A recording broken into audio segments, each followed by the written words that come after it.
Ernesto. You should be able to do all those things and grow a garden at the same time. So. We're there. Okey-doke.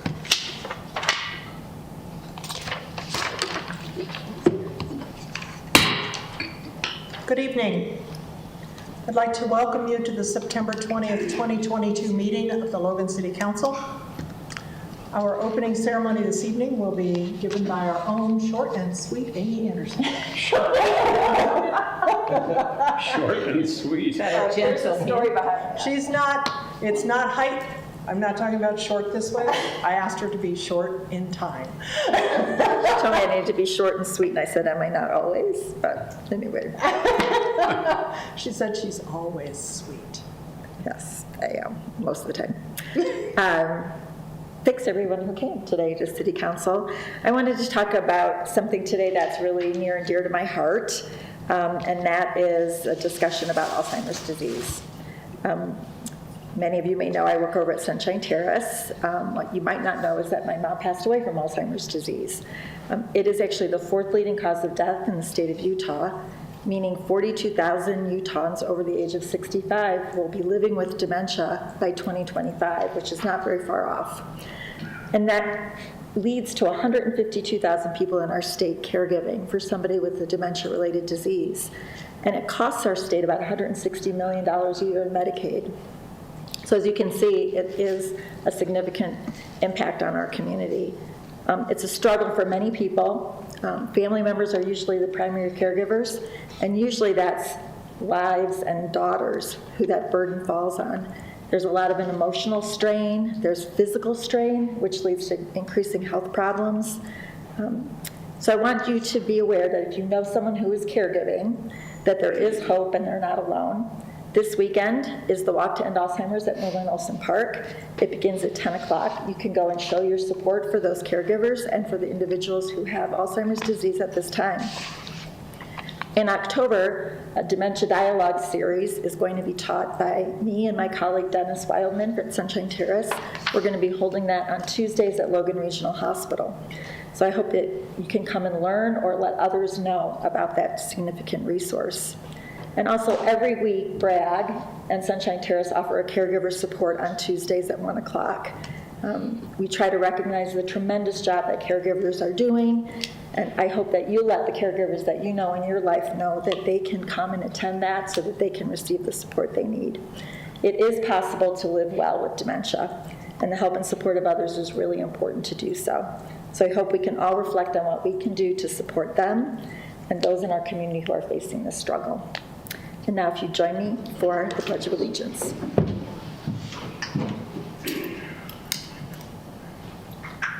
I pledge allegiance to the flag of the United States of America and to the republic for which it stands, one nation under God, indivisible, with liberty and justice for all. Thank you, Amy. Welcome back, Ernesto. Thank you. Ernesto has been a world traveler, so. Now is the time in our agenda where we accept the minutes from our last meeting and approve the agenda for this evening.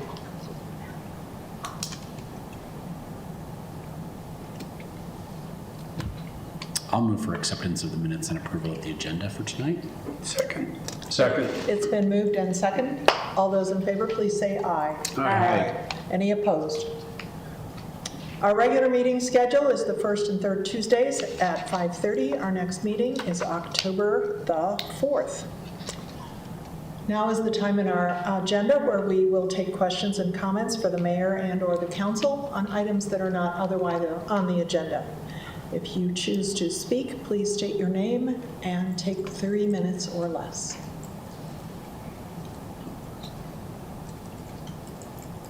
I'm Dr. Gail Yost. I wanted to add to what Amy said. This Tuesday, there is going to be a shorter golf tournament this coming Tuesday, the 27th, and it is called Witches on the Green, And it is to support those who are caregiving for people with dementia. And I'm with the Marine Corps League Auxiliary, and we have decided to sponsor a whole because we have at least one member in our group who has been living with caretaking her husband. My husband and I took care of his brother for 6 years, and before that I took care of my father in the 90s.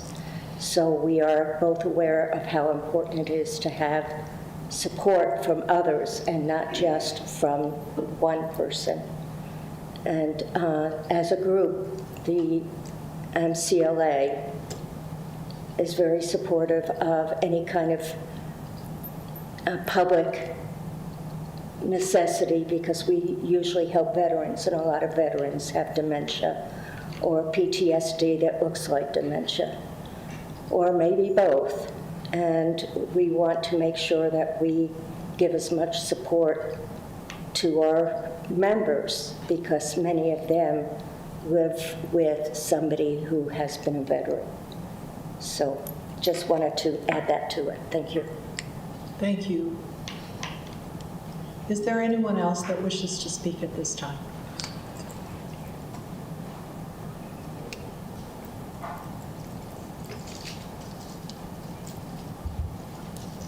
My name's Joanne Bennett, and I can vouch for what Amy said also, that the caregiver group is very worthwhile.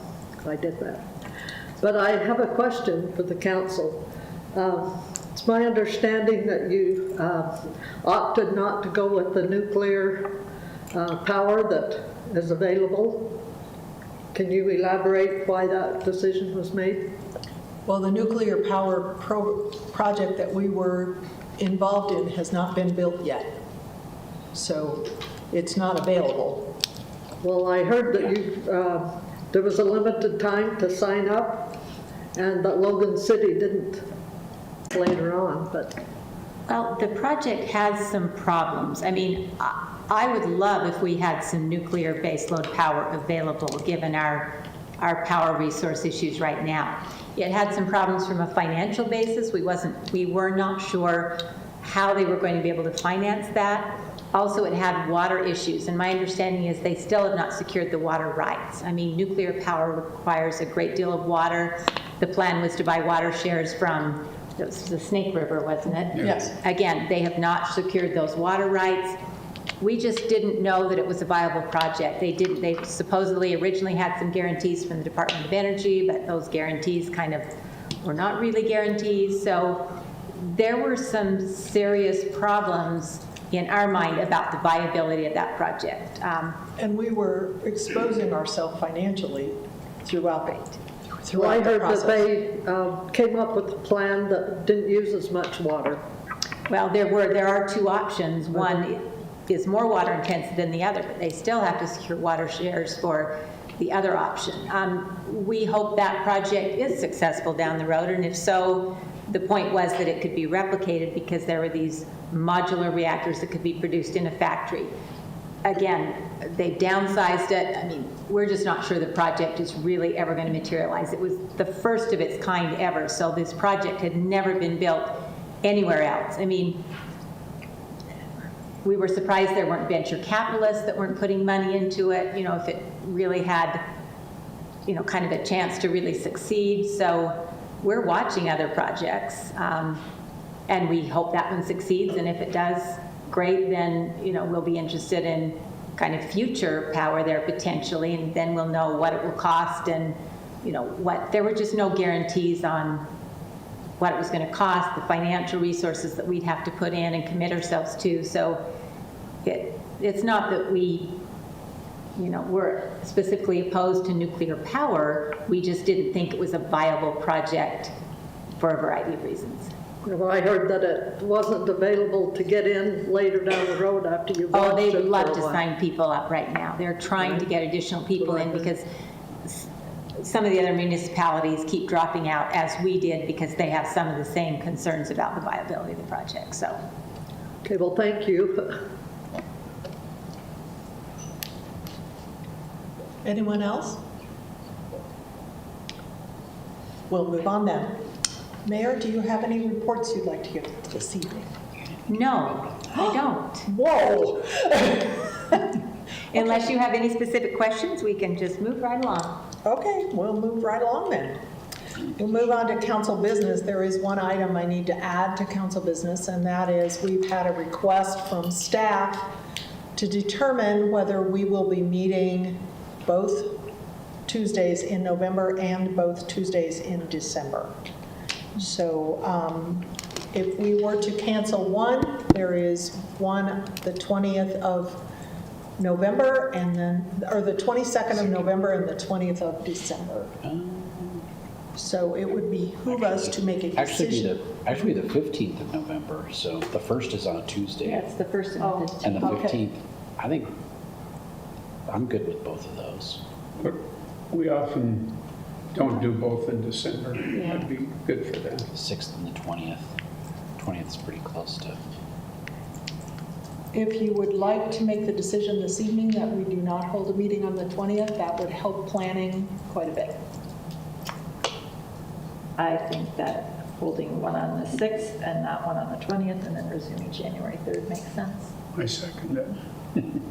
Everybody else? I would agree with that. Okay. It is officially decided that we will not hold a meeting on December 20th. If you would let the respective departments know, I appreciate it. Thank you. Don't cry, chief. Look at him, he looks so inscrutable.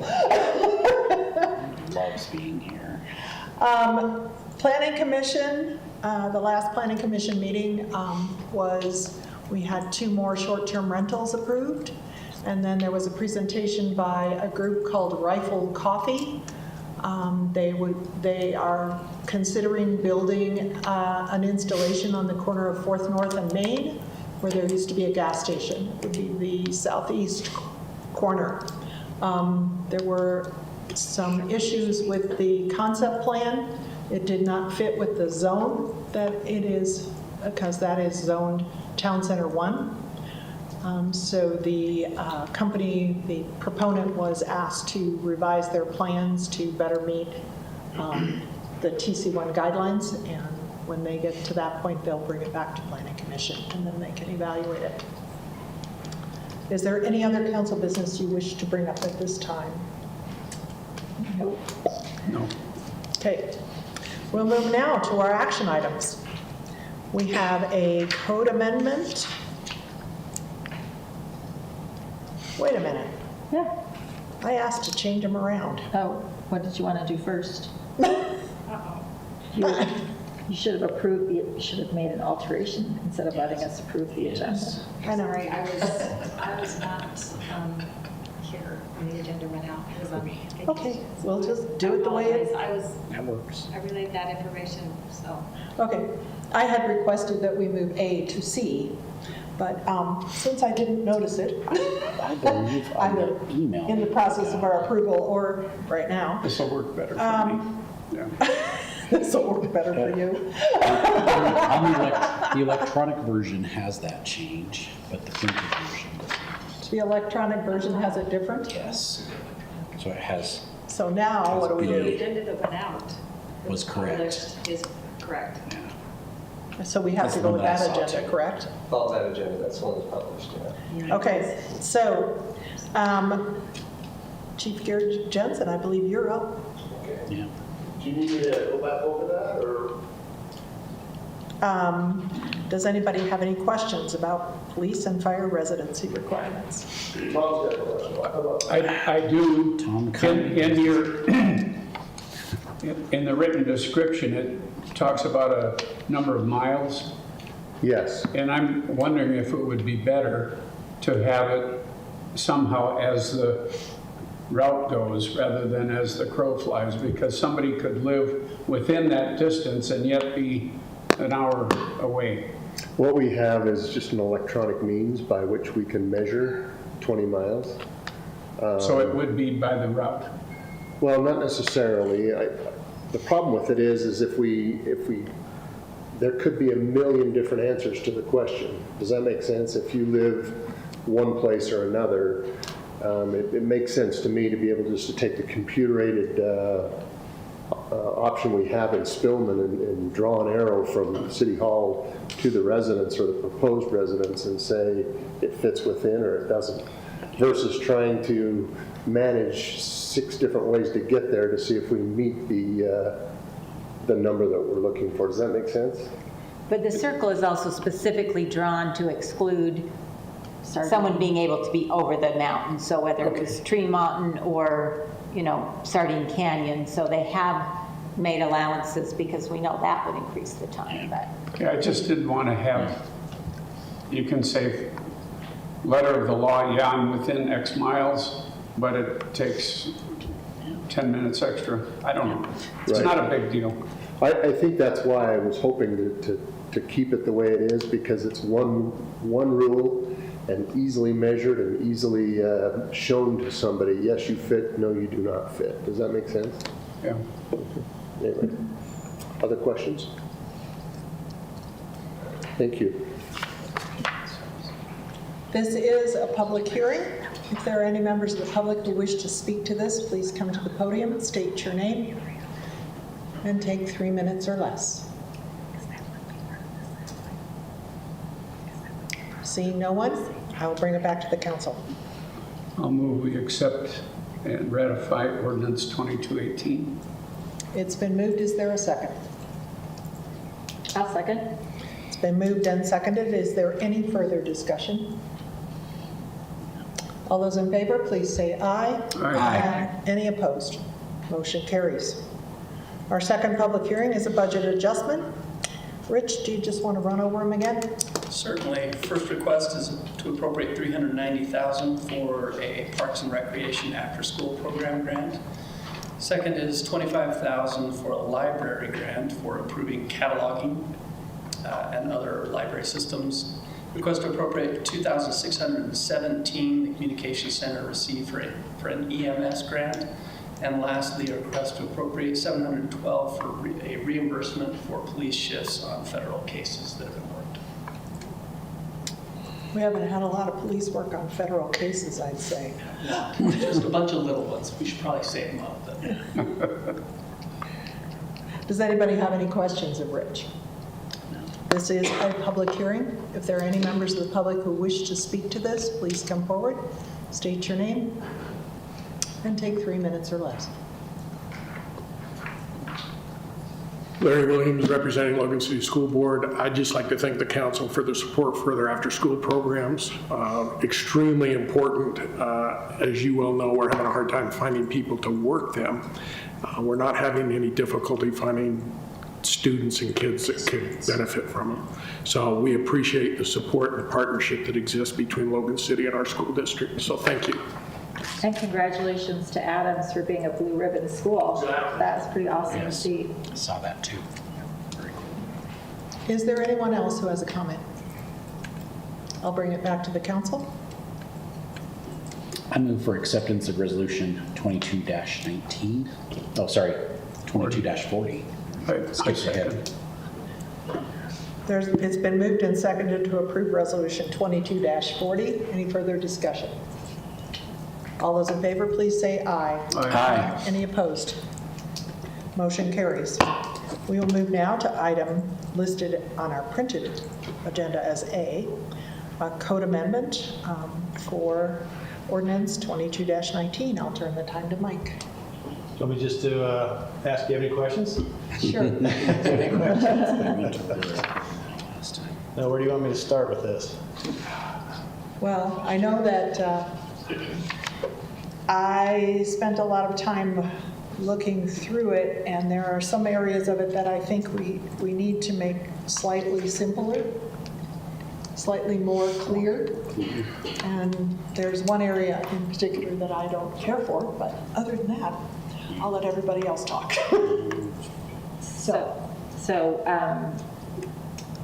some people might be aware that Jeannie and I brought this to planning, looking at our mixed use zone. How many months ago was that, Mike? Been a few months, yeah. A few months. Hey Jeff, can you turn these on? And so I was not able to attend all of the planning commission meetings. Could you maybe explain the change that went in with the commercial exception, that if commercial's in the area, that allows a difference versus the commercial needing to be a part of the mixed-use The proximity. project. That proximity. Yeah, I have the same question too. And why would we want to let them have proximity instead of making them have commercial? So Yeah, so let me see. I meant to try to get yeah, their chair a call, but I did not have yeah, so time we've this week. got commercial proximity in lieu of commercial space provision. I have the same question. Yeah, so let me, to set up that answer, part of the mixed use concept obviously is you have a mixture of uses. And when we came up with the mixed use versus commercial strategy a couple of years ago, commercial is commercial intensive, mixed use is residential intensive. And we had some numbers. So these are the base numbers that we've amended to. And so if you're going to develop a project site up to 3 acres, you've got to have at least 3,000 square feet of commercial. So that's in order to ensure that there's at least a base level of commercial, and that's double of what is currently on the books. So to go to the question, we put in a substitute or commercial proximity, and the logic is if you're going to build a project next to, say, Lee's or the hospital, where you've already got a good amount of commercial, does it make sense to require additional commercial next to it when it may or may not make sense? And that's came from the Planning Commission, where they wanted to allow for a reduction in the commercial requirement if you're within 1,000 feet of a commercial area that has that minimum amount of required commercial square footage. So, in other areas, if you're going to build next to Adams Wealth Building, if you're within 1,000 walking feet of that provides, I don't know, 35,000 square feet of commercial area, office space, provide jobs. So it meets kind of the same intent of having commercial within your mixed-use project. Same with Riverwood. You've got a lot of employment opportunities across the street. You can walk to food, you can walk to hotel, office space, things like that. So the idea is that you've got that within a walking distance of where you live. Can you put that in context for me with the Homestead project? Because, that's across the street from a gas station and a print shop, and like how much of a commercial space would they, under these new guidelines, how much commercial space would they have needed in order to meet the standard? Now their commercial requirement, I think they're just under 30 acres. They would have required 45 to 50,000 square feet of commercial area. But they are also, when you look at their location, you've got Burton Lumber down the street, you've got a block manufacturer right next door to the west, you've got Schreiber's up the street. So when you look at the location of that housing relative to the context of where it's placed, it's not a bad location because people can ride their bike to work. They can ride it to Gosner's, which is, 6 blocks north, or walk down the street to an industrial area. It may be further than 1,000 feet, but it provides you that same benefit of a mixed-use kind of concept. It doesn't get it at it from a design aesthetic where you're trying to get that vertical orientation of uses, where that's kind of really what we want to see, but in a lot of cases, we're just not going to get there. But using Homestead as an example, because it's a built project, according to the new guidelines, they would have to have commercial on the first floor of all the frontage on Second North. That's correct. And so that could not be reduced by 50%. Yeah, you've got some dual standards that you've got to meet. So you've got to have, so you always go with the more restrictive rule applies. So here's the Homestead project. This right here is their frontage along Second North. And yeah, according to these standards, these 3 buildings would have to have ground floor commercial on at least 50% of that ground floor. And technically, all of the buildings on what will be 400 North as well. That's true. Yep. And their commercial site is right up in here on this northern corner, I guess. But yeah, these other 2 buildings would have to have commercial square footage. And that could not be reduced based on proximity. It is the stricter standard. Is that That's how I would interpret it, is they could not necessarily eliminate that commercial on that ground floor.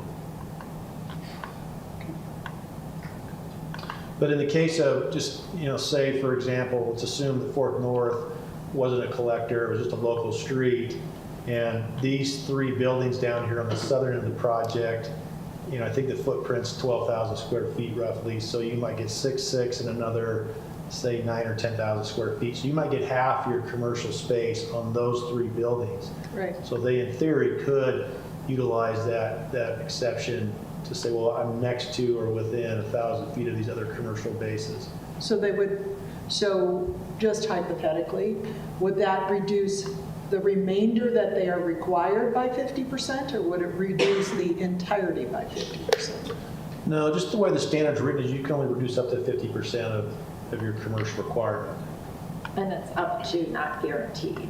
That's Right. the discretion of the planning Right. commission.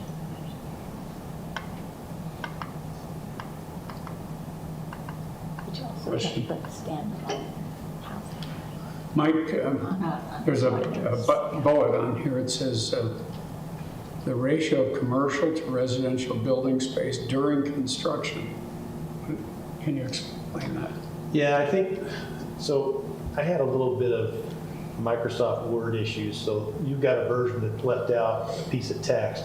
But the idea behind that is that when people construct, so like in the case of Homestead, when you construct, what we want to see is that you are constructing proportionate uses to uses. So we don't want to see you build all residential uses and then at the end build a commercial. Okay. The idea is that you do both together. There are going to be situations where you can't, or there's going to be some nuances where you have to kind of use some judgment on that. The idea is to give us a phasing plan. We can document that you're doing this much of each type of use so that it's moving forward proportionately. That makes sense. I understand. That's good.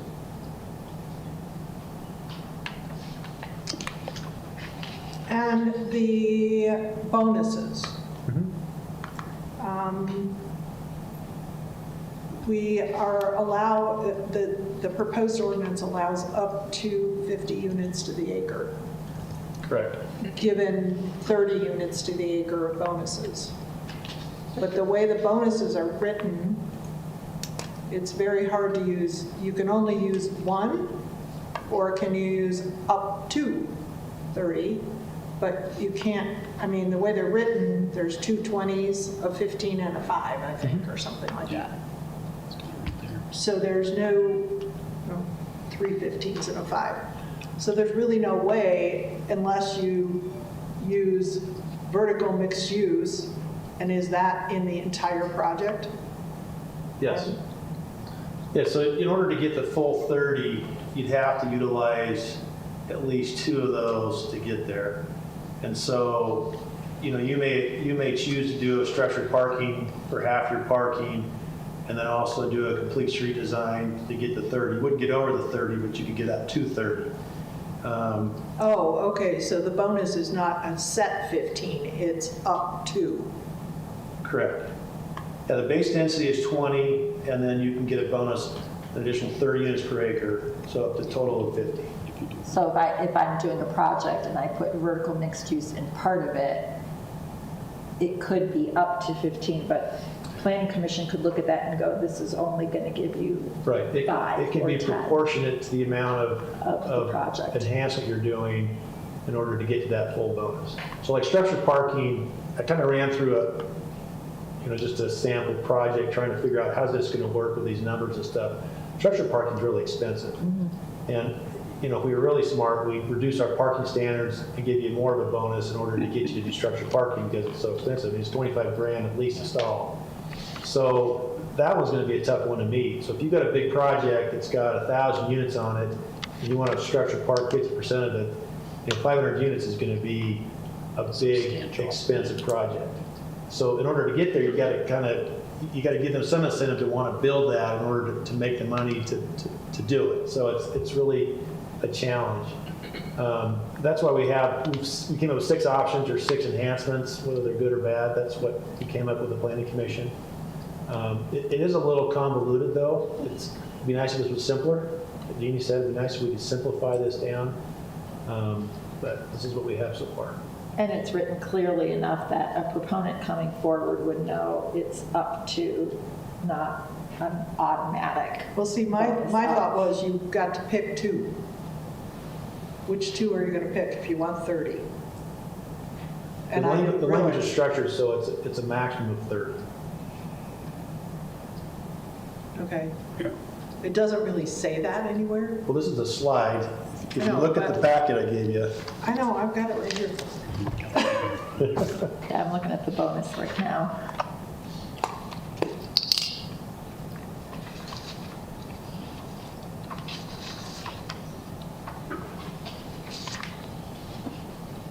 And they still need to maintain setbacks and residential height standards and all of those things as well. I like your suggestion that we should incentivize more structured parking, so maybe we should look at that at some point too. Not to change the subject.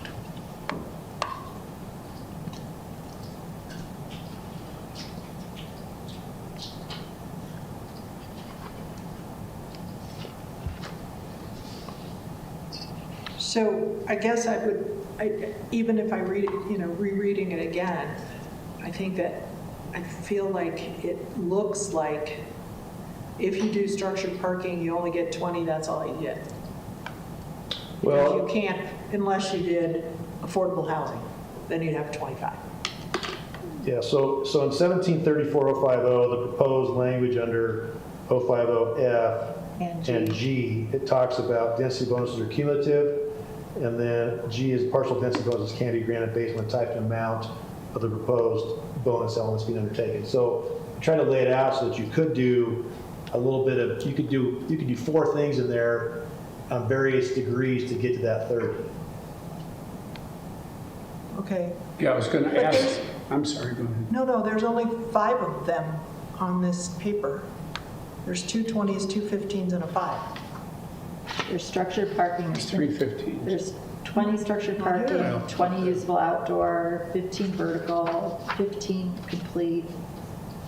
Did you get the one with the No, I don't have whiteboard? complete streets on this. You have Complete it right streets with is the whiteboard. in the 1734, in the text of it that we were sent. 1734. It's not in the chart.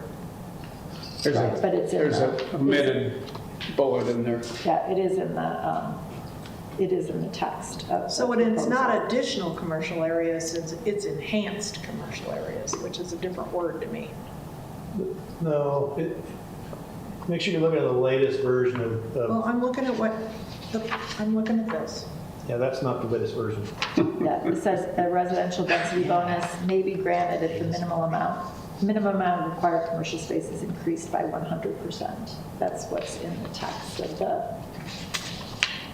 Yeah, so the six bonus options, structured parking, additional usable outdoor space, that means more usable outdoor space, 100% more, vertical mixed use, complete streets, additional commercial area. We originally talked about enhanced commercial areas, but the language says additional commercial areas, right to 50%, and then affordable housing units. As long as you've got a project size of 3 acres or greater, and you provide whatever the percentages to get there, you get 5 more units. So there's a certain amount of trust, because these are vague terms, affordable housing units, you could put 1 or 2 in there. You're not going to get the whole bonus. Affordable housing is tied to, at least 5% have to be 80% AMI. yeah, How much? 80%, 5% have to be at least at or below 80% of the AMI. and that would, if you're going to use that option, you'd have to do a deed restriction with it. So it is defined as a percentage. Yeah.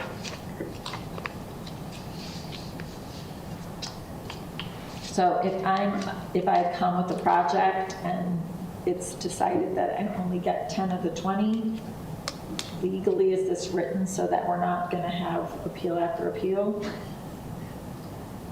Which, yeah, I think so. I mean, it's pretty clear that you can use 1 or more of the project enhancements. It's hard to say there's not ever going to be an argument against it. But I think it's clear enough that we can enforce it, yeah. So if we don't give the maximum, Yeah, it's clearly written enough that that's the discretion of the planning commission to grant that? Yeah, is there a specific section you're looking at just? No, just in general, like I just was wondering if it's specific enough to be loose enough. I mean, you have to have To give the criteria. discretion, the criteria, but. Discretion's always nice, right? Yeah. Until you get sued. But that someone couldn't say, well, they just don't like me, so they gave Joe 10, but they only gave me Right. 5. Like, Or maybe Mike points to the right section where the planning commission has the discretion to make these decisions. Based on neighborhood characteristics or what? I mean, I didn't see anything when I was reading through it that really, Well, they're not going to use a lot of broad discretion just because they have 400 people showing up hating a big project. It's going to be based on a design. As they drill into the design, if I'm providing, like structured parking is mathematical. If I provide 34% of my parking in a structure, then I can argue that I should at least get a percentage of that density bonus equivalent to whatever that enhancement is. Same with vertical mixed use. Complete streets is also a design aesthetic. Additional commercial area is a mathematical formula you get to. Same with usable outdoor space. So there's other design variations that people can argue about, whether it fits into the context of the neighborhood, is it connected? But ultimately it comes back to is we have some numeric standards that people have to meet. okay. So these aren't just arbitrary decisions by the planning commission. We've got some But numbers. the devil's always the detail, Yeah, right? I know.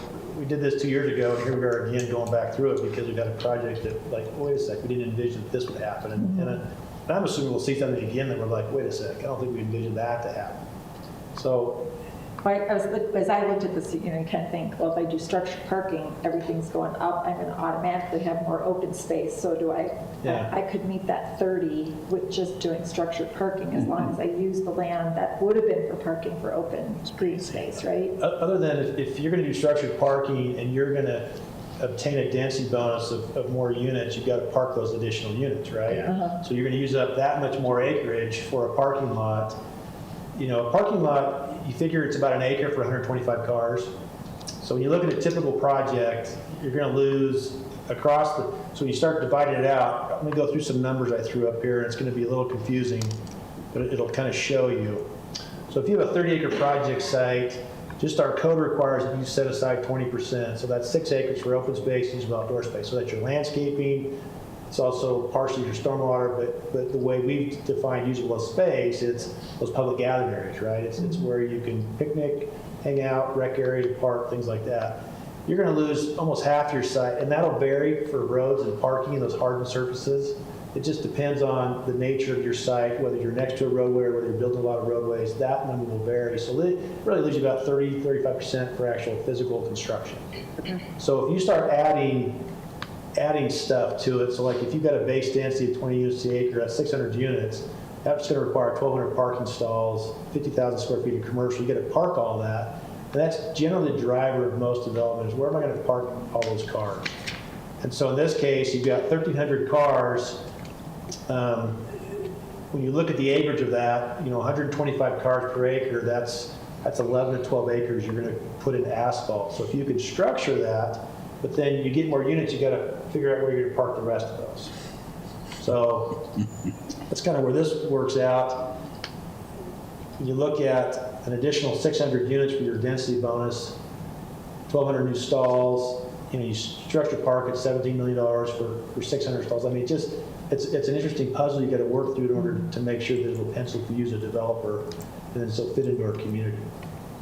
The other option, we talked about additional open space. If you want to get a bonus of 20 units to the acre, you've got to give us another 100% of open space, so that's another 3 acres. But again, you still have to figure out how am I going to put that many more units on my limited amount of area I've got, so I still got to park it. So again, it's going to be a balancing act between all that. So I went through this with our planners today, and we're all like, ooh, how do we simplify this? How do we get rid of the numbers and just say you get this and you get that, you do this, you do this. So. Any other questions for Mike at this time? I'm sure I'll have more after we hear the public hearing. Anybody? I don't think so. All right, this is a public hearing. We'll open it to the public. If you wish to speak, please come to the microphone, state your name, and take 3 minutes or less. Hello, I'm Keegan Garrity. I'm a resident in the Woodruff neighborhood. And before I get into my spiel, I had a question for Mike, and you can answer it after if you want, but does the Meadows at Homestead, we've been using that as an example a lot, does it have commercial in it right now? And the other question is, if if they commit to commercial and then it doesn't actually come to fruition, how is that enforced? So we can think about that. But since we've been talking about that development specifically, the one on 6th West and, or is it, yeah, 6th West and 2nd North, I dug up some of the notes from the neighborhood at the time that I thought would be useful in capturing kind of the spirit of the law behind this.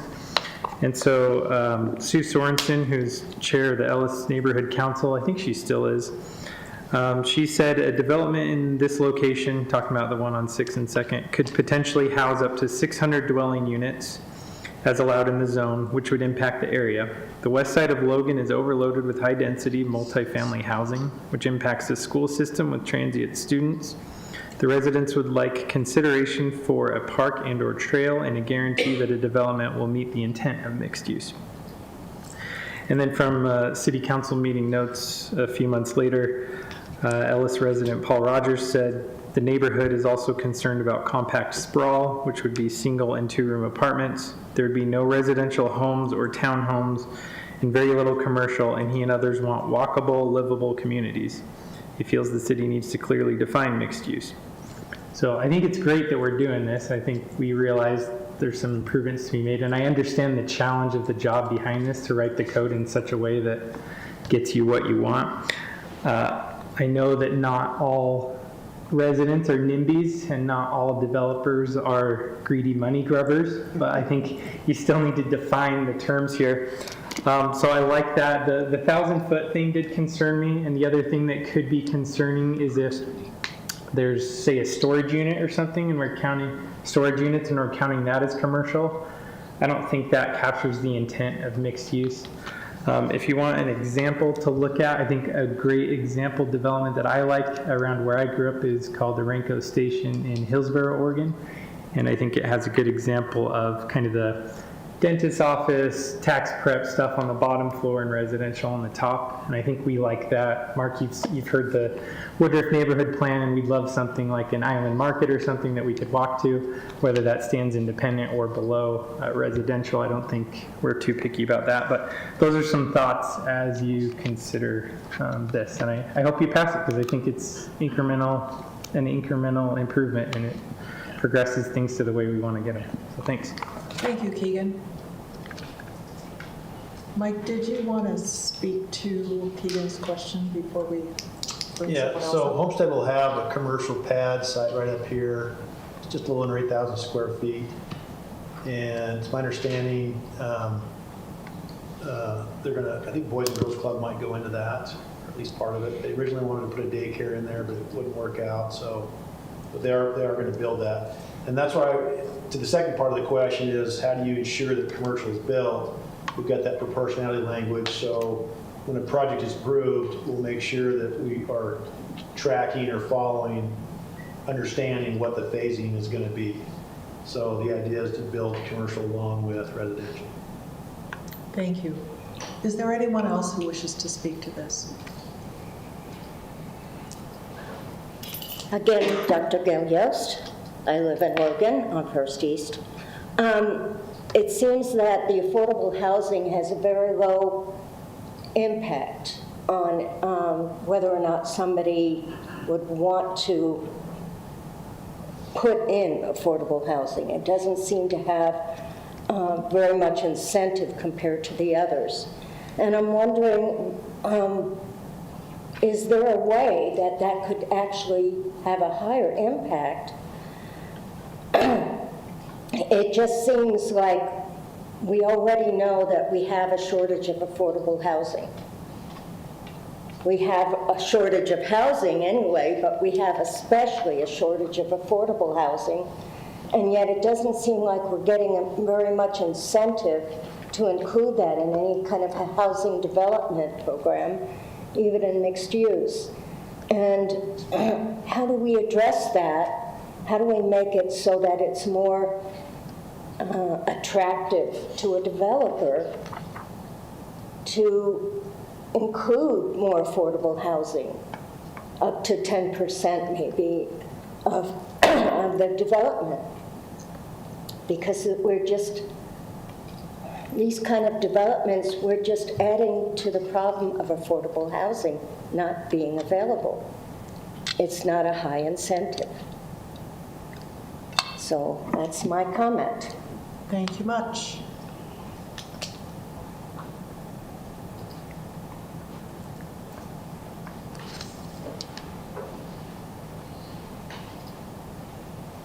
Hello, everyone. I'm Calvin Loveland. I own a house on Sunstone Circle right by the plot of land that kicked this all off on 2nd South and 600 West.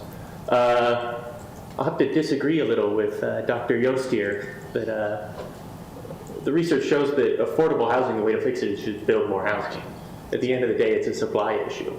So I think one of the easier ways to do that is to get rid of the red tape in the way of housing. This has all been a very long process. I've been watching this since I got a flyer on my door long ago. Went to the planning council. It's been months now that we've been talking about the mixed use. So I think I'm not sure if this is actually an issue for the developer, the process we're doing here. But I think if your concern is affordable housing, we need to eliminate the restriction on building housing in any form. I understand zoning in the case of protecting existing residential from something like you don't want a coal power plant being built right next to your house, of course. But building housing, you know it's there. I don't see why there needs to be really much restriction on it at all. So at the end of the day, if the developer's fine with this, I say move forward as is. Don't waste any more time on it. Whatever builds housing the fastest is what I'm after. Thank you. Yeah, I think it's important just to recognize this is a citywide zone regulation, not just for one specific project site. Correct.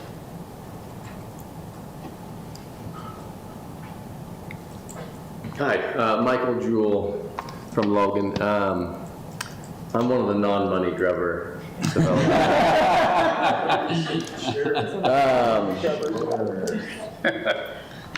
I don't think, I guess I would say that the staff has done a great job working with P&Z on figuring out, and I've been here before. We've talked about our mixed-use project that's fairly nearby on 10th and kind of our intent there. I think this zone or the proposed zone change is certainly much better than the existing mixed use. I think this moves toward mixed use while still being, as Mike pointed out, it still skews residential, which I think is what the city needs right now. I think that's what the state needs right now. I didn't catch your name, but housing is a significant crisis. I didn't pay him to be here. And I think ultimately, for what it's worth, I think, I did understand the kind of massing the density bonus things. That made sense through our reading. So to the extent that matters, as a developer, when we were reading through that, we thought, okay, how do we, if we approached a project and we needed it to be, X amount of density to make it pencil, then we would know we have to figure out ways to make this project fit what the city wants. I think the incentives really matter. I think dropping the base density and then providing incentives to increase density is ultimately a fantastic way to encourage developers to create developments and projects that meet the intent of the code.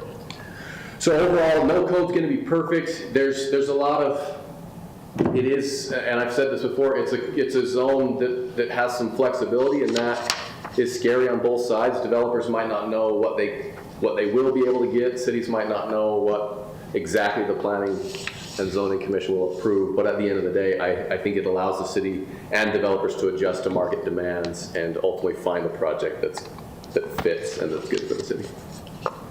Thank you. Is there anyone else who wishes to speak to this? Seeing no one, I'll bring it back to the council. Mike, could you put up the map of where our mixed-use zones are currently as well? You could just call me Red. I'm changing my name to Red. So this is where mixed use is currently zoned in the city, up by USU, on 10th North, 2nd East, 6th West. This is Homestead, and this is Michael's project site down there. And then this is Riverwoods. This is the kind of a triangular shaped piece, 6th West, by where the bridge is between the river. Piece down here across from McDonald's. And then you've got this area up here by Crum Brothers and the nursery, and then this big block down here. Across from the baseball fields? Yes. Yeah. So can you help me understand the perspective of how many acres-ish some of those are? I mean, obviously, some of them have existing structures on them, so it's not like there's... Yeah, no, I could guess, but it would be. It would be a guess. Yeah. And each site's a little unique because in this case, so going back up to here, this is really greenfield development. This was greenfield development. This up here was redevelopment, and there's more sites in here that, potentially could be redeveloped. Is that where Morty's is? Yeah. So that's like Darwin Avenue and yeah, in there? Okay. And then the same with, this is all Riverwood, so it's already pretty much developed out. These are developed. This could be redeveloped at some point. You've got the Learning Center right there. I'm trying to think what the name of it is, but this is kind of an area that could be redeveloped. There's some vacant property down in here along First West. This is an area that would be redeveloped. It's existing housing, they're pretty old. And then the same thing here. I know Wasatch tried to buy these properties when they were developing this site, but they just weren't able to do that. So one side issue to this area up in here by the university, you've got the LDS Institute up there, and they actually were in talking with our staff within the last few days about basically tearing that down and rebuilding it. And one of the I guess the shortfalls that we got written is that you come in with a use, you scrape it, clean the ground, you got to comply with the standards. So if I'm going to build a new institute, build a new church, I've got to put in a commercial element and a residential element. So something we didn't really think through very well, but that's a real legitimate issue we probably need to kind of tackle before this gets adopted, is so we know how we treat certain types of uses that really... It's a replacement building. It's a replacement, or it's just like you can put in a police station or a fire station in this zone, and we locate those based on services, service ratios and ranges, things like that. Do you want to require a fire station to put in 5 houses above it or 5 units? Probably not in our community. So we just need to think about how do we incorporate that into this language going forward.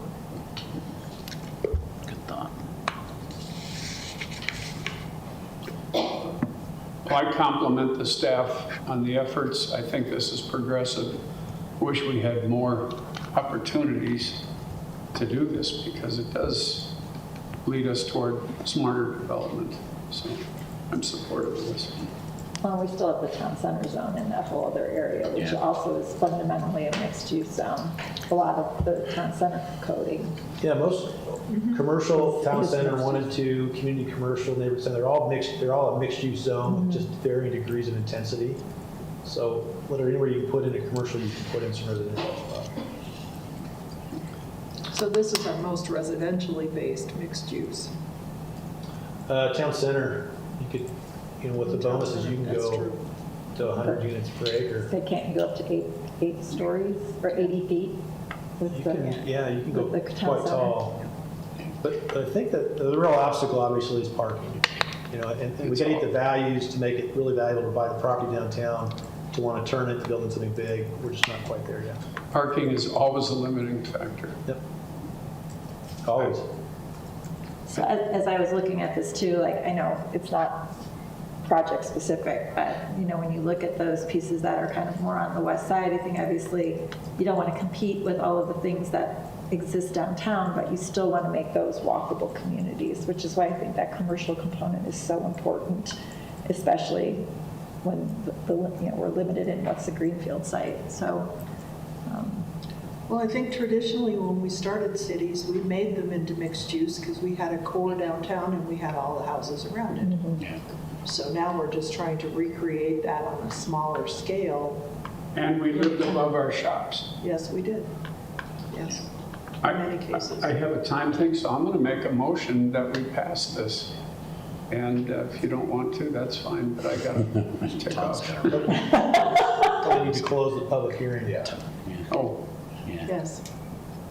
I'm going to close the public hearing and bring it back to the council because there's no one else who wants to speak. sorry, I Okay, I'll started make a- talking before it got closed. Yeah.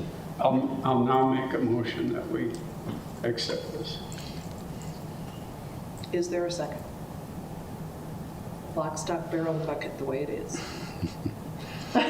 I'd like to make some changes, so I am not.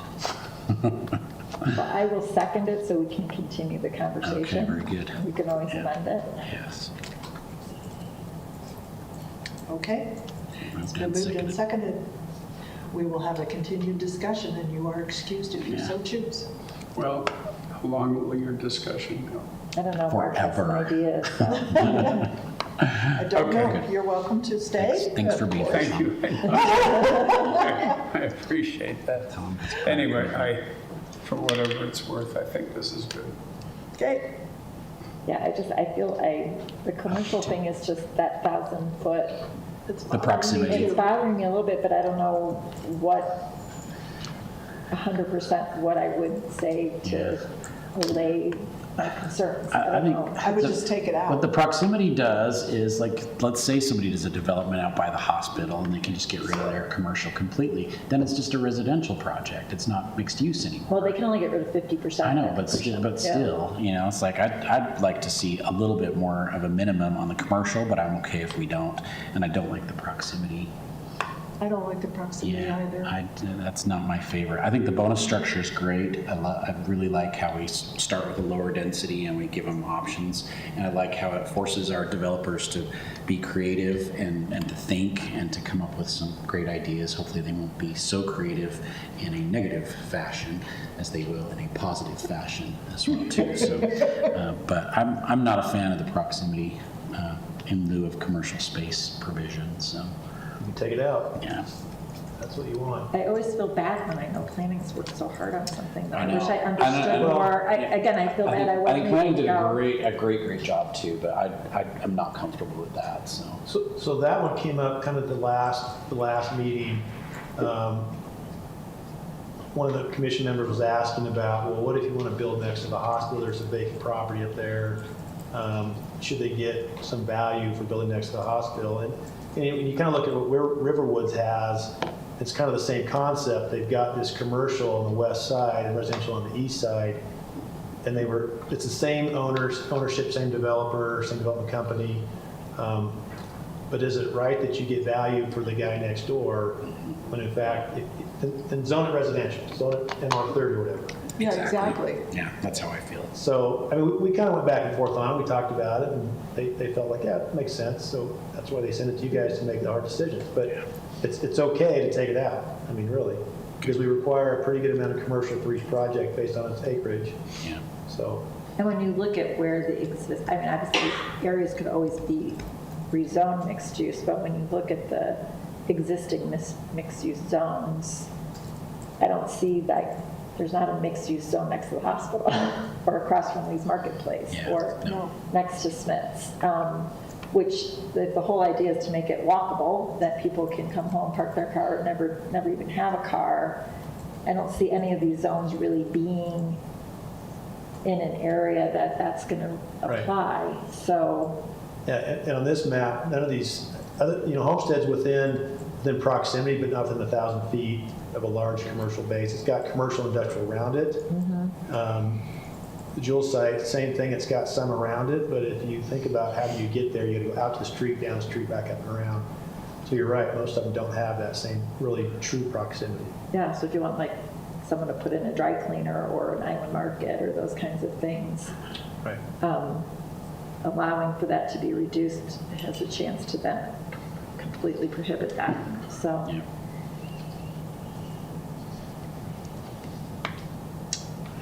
So since Tom made the motion, if we want to amend it, how do we do that? We have to deny. Deny it. We have to deny it, then we have to To move. remove, Yeah. So, If you want to call for a vote, I'm okay with that. Ernesto? you just called for a vote. You just did it. All those in favor of the motion to accept Resolution 22-19 in its entirety as written, please say aye. Those opposed, please say nay. Nay.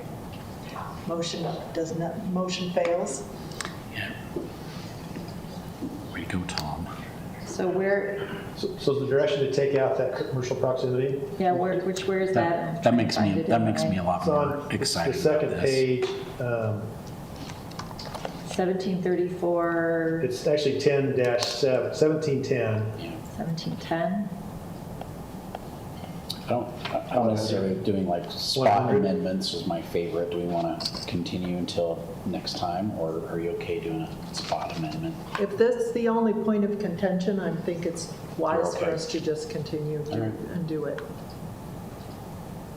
If you've got other issues or comments, let's get them all hammered out, and I'll give you a clean copy for the next time.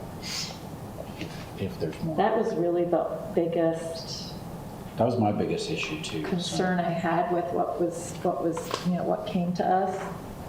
I mean, I have other things that I think are going to evolve from this. You know, we were talking before the meeting started briefly about just, to me, this kind of changes, like, how do we define neighborhoods in our community too? Because if a neighborhood, obviously we're going to want to bring people in existing neighborhoods into these, but with the changes in school districts and some of that stuff, I'm struggling with how we define our neighborhoods right now.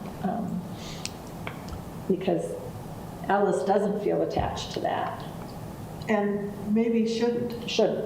I mean, yeah, maybe they shouldn't. Maybe there should be that, its own Right. entity of a neighborhood. So that's a totally different topic, but I think we do need to, at some point in time, kind of address, I don't know if that's part of the general plan or how do we define our neighborhoods, but I think it's something we need to continue to talk The about. Wilson neighborhood plan is off and running. And that's one of the questions that we want to ask and answer is how do you define your neighborhood? Because Wilson, the school district is really big, but it's got Cliffside, the island, it's got, where Tom lives, there's some real distinct areas. And we tried to do that at Hillcrest, but people had a hard time thinking about what's my neighborhood. They identify with Hillcrest, yet they don't really identify beyond maybe their 2 or 3 block radius. Right, So, right. Or you think now about the fact that Woodruff students now go to right around the high school, but yet that's very different from being at 1800 South. Yeah. I don't think those two communities within that community maybe feel that that's their neighborhood. So anyway, different conversation, sorry. It's all right. I'm digressing from Personally, I wanted to see a little bit more commercial, but I liked what we've done with the frontage on the arterial and the collector streets. I think that kind of alleviates some of my concern there. So it kind of forces them to have more commercial, especially in those areas that are really visible to the surrounding communities. So I like that. I like that a lot. And most of the available mixed use are on collector streets, right? They're on Main, they're on, no, I think it's a mix. Yeah, kind of mixed bag. Yeah, the third south one is sort of an outlier. I mean, 10th West, obviously, So it's a major arterial. Port Street, 2nd South is not. Yeah. 10th North, I don't believe that's, It's a, it's a, I'd have to look at the map, it might be a collector. yeah, I think it is a collector. First West, significant. Area along Main Street, these two, well, this street is not, it's more than, it's just a local.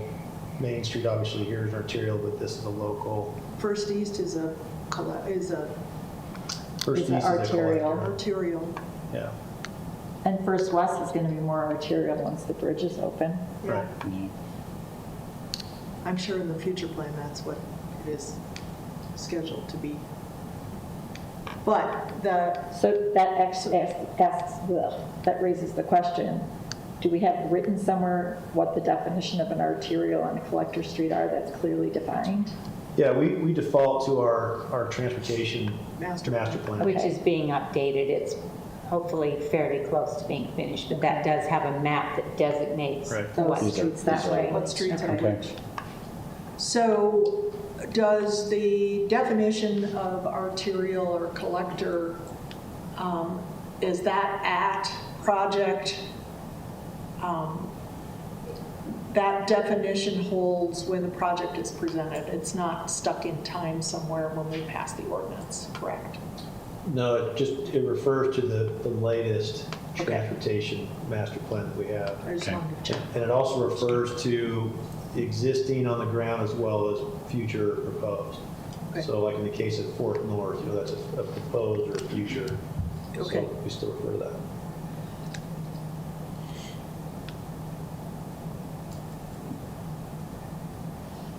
If we make that amendment, I would move that we accept the ordinance as amended. So what are we taking out? So please say what we're taking We're out. taking out the proximity in lieu of commercial space provision. That would be the only change that we would make. Is that clear enough for you? If that's all you're going to change, that's fine. I do think that, like I said earlier, we've got an issue with a range of uses that are not really what you would call, conducive to having a mixture of uses built on, around, or in them.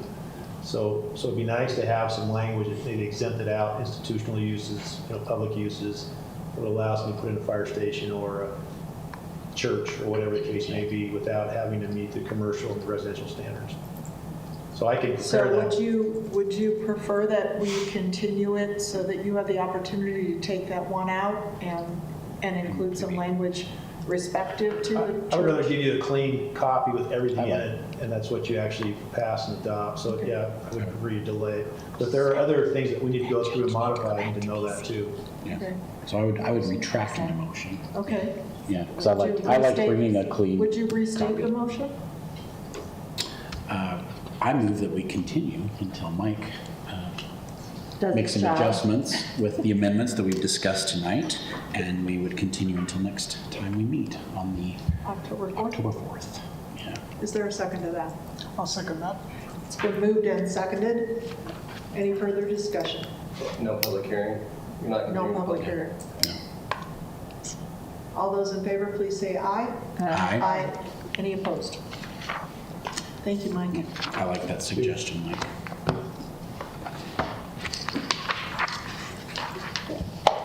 Last but not least, we will move to our workshop item.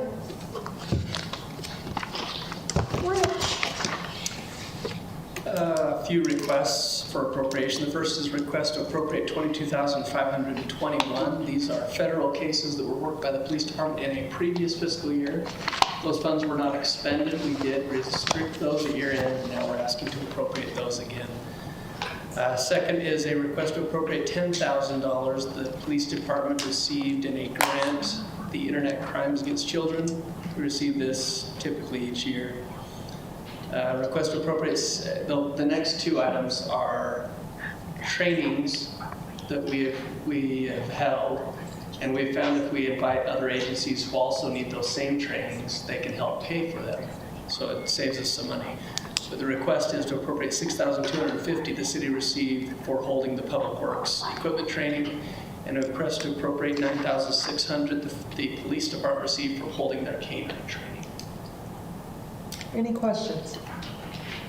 We do anticipate we'll have those trainings each year in some form, so hopefully council is comfortable If with that. indeed we can, the fire department seems to be a perfect match for that sort of thing as well. They do some of those things. The difficult thing with this, just so council is aware, is we hold these trainings, we receive reimbursements, but we come to council afterwards. I don't like to do that. It's better if we come beforehand. But as long as you understand that's the way we do it and anticipate these each year. I'm comfortable if you're comfortable.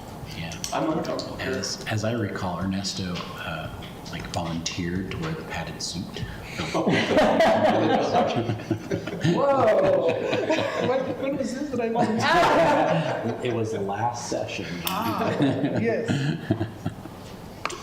So are there any other considerations? I do have one, but I'll let everybody else go first. I just wanted to mention that, this weekend was such a great, busy weekend here in Logan. I had the opportunity to help with the Top of Utah Marathon, which is a Downtown Alliance primary fundraiser for them. And they had 400 plus runners from all over the country, and I got to do a water station and meet some really great runners. So, and then I know Ernesto, you had The busy mayor, weekend with the mayor. Mayor and I were at the Latino Festival and welcomed everyone. Joined the parade of flags Yes. from all the different countries, and There were more flags represented this year, and I think that will be a growing trend in the upcoming years. What a fun party after the marathon. Yeah. It was like fun to be there. And I had the opportunity, I was invited to attend something called Water School. It was a group of about 20 of us from all over the state. It is offered by the big 4 water districts in the state, and was a solid day and a half talking about the future of water in Utah. And it was both inspiring in terms of what we've tried to plan and depressing in terms of what the future might hold. So Are you going to do a presentation to us on the highlights? I can do a presentation to you on the highlights if you'd like to have one. I would, as long as you keep it short and sweet. Yes. Short and I'm not short and I'm really sweet. Anything else? Then we are adjourned.